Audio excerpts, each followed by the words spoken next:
Hello there, welcome to question 80 of the exam practice Medley. So this is a question I reckon it will come up in the January 2020 exam. So to answer this question, you need to sketch a waveform. It's an AC voltage and the function is given here. Now first of all, you need to understand that this is not DC, so for any alternating current voltage, this is always a sinusoidal curve, and the sinusoidal curve always looks like this, and it's always going to start with 0 if there is no phase shift. Well, I will talk about that in a moment. So on a normal sine curve, if there's no phase shift, it will start from the origin, okay, and it does go forever like that, and from there to there is worth one period. Okay, so we call that T. Now to observe, so you need to understand how to read a sinusoidal function. So in the textbook revision guide, if you're interested, it's on page 74 of the revision guide. The general equation for AC voltage is V equal to V peak sine omega t plus phi, and that phi is actually the phase shift. Okay, if this is if it's not 0 or if it's not 360, then your curve will not start from the origin. Okay, it will be shifted either to the left or to the right. Okay, so because there is no phase shift, as you can see, it's just sine 100 pi t. There is no plus or minus. Okay, so therefore we can assume that it is starting from 0. So that's pretty easy then. Now the V peak, you can read from there to there by comparison, is 3. So that means the peak, the positive peak and the negative peak will reach 3 and minus 3. So now question is, what's my T going to be?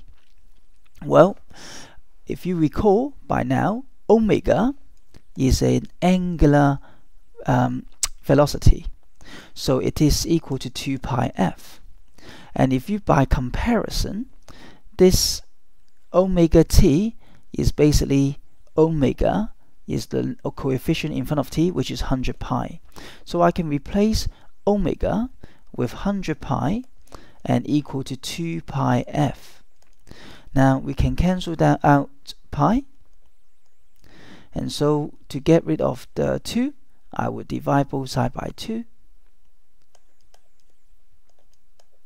and so 2 and 2 cancel out, and 100 over 2, which is to half 100, and that gives us 50, and the frequency is 50. Now what's time period and frequency related to? Well, frequency is equal to 1 over time period. You might want to check if this is included in the formula sheets, but it's best to learn this, okay? Because frequency is actually per second, hence 1 over s is, which is 1 over time, which is in second. 1 over s is actually s minus 1. So therefore, f is equal to 50. Sorry, because I'm trying to find t, so in other words, t is equal to 1 over f. I'm going to throw the 1 over to the other side, becomes 1 over f, yeah? So now t is over 1 over 50, and it works out using a calculator. 1 over 50 is 0.02, okay, second. So that means from there, 0 to here will be 0.02. This is how you get your marks, to make sure it's got all those figures.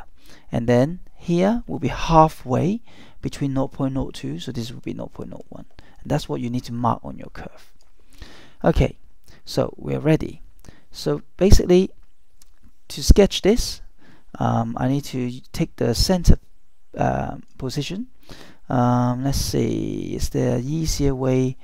I haven't got, there it is. That's what I need, is to draw line with. So let's get this in blue. So I'm going to draw a line from there to there, and then another line vertically up there. Okay, and then I always label my axis first because that's how I get my marks. Now I don't know why it's got shifted, but don't worry, I can always move that. Oh, I know why. See that? Yeah, and then that move back there, even better. Okay, so first of all, axis don't stop at a position, so I usually we draw an arrow to show that the axis goes forever, and then we can label 1, 2, 3. Okay, so volt, and then 1, 2, 3. Actually, it's better if you write voltage in volts. Okay, and then -1, -2, -3, and this is what this 3 tells us. Peak is 3 this way, and peak is -3 that way. Okay. The next thing I want to do is to get this set up. So really, I know I only mentioned this 2 for position, but also halfway between those two, that's where the peak is. Halfway between those two, that's where the negative peak is. So half of 0.01 is going to be 0.05. So in other words, I need to draw 4 parts, mark 4 parts on my axis, but use the spread the scale out. Now if I go 2 square for every part, 1, 2, 3, that's not enough for 4. So the best would be if I go 15 square and mark that to be half of 0.01 is 0.005, and then here I have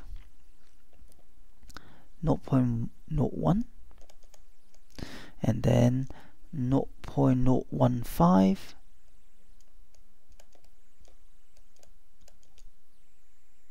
and then finally here is my 0.02. And again, I need to label this side time in second. Okay, and because this is my peak, so what I do is I mark my peak at 0.005 at -3. Plus 3 volt. Yeah, and then when it get to this 0.01, it's gonna hit 0, and then here it's gonna hit -3, and then come back down to 0.02. So the last bit is using a pencil. Okay, I don't mind if you draw this with a pen, but this last bit must be with a pencil. Okay, I don't think I will make a mistake, but you might do. Now this is my trick to draw sine curve. Try not to aim to hit that point. Hit it slightly there. So what I do is I sketch, focusing slightly to the left of the arrow, coming in, start turning it. So now it cross, and then now again. Now this time I'm going to meet this point, so I'm going to focus directly at this. Now once I cross this, I'm now focusing in this position.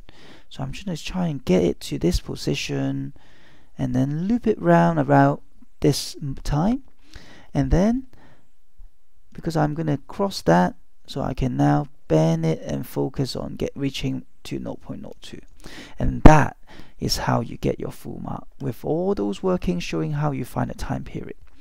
Okay, so there you have it.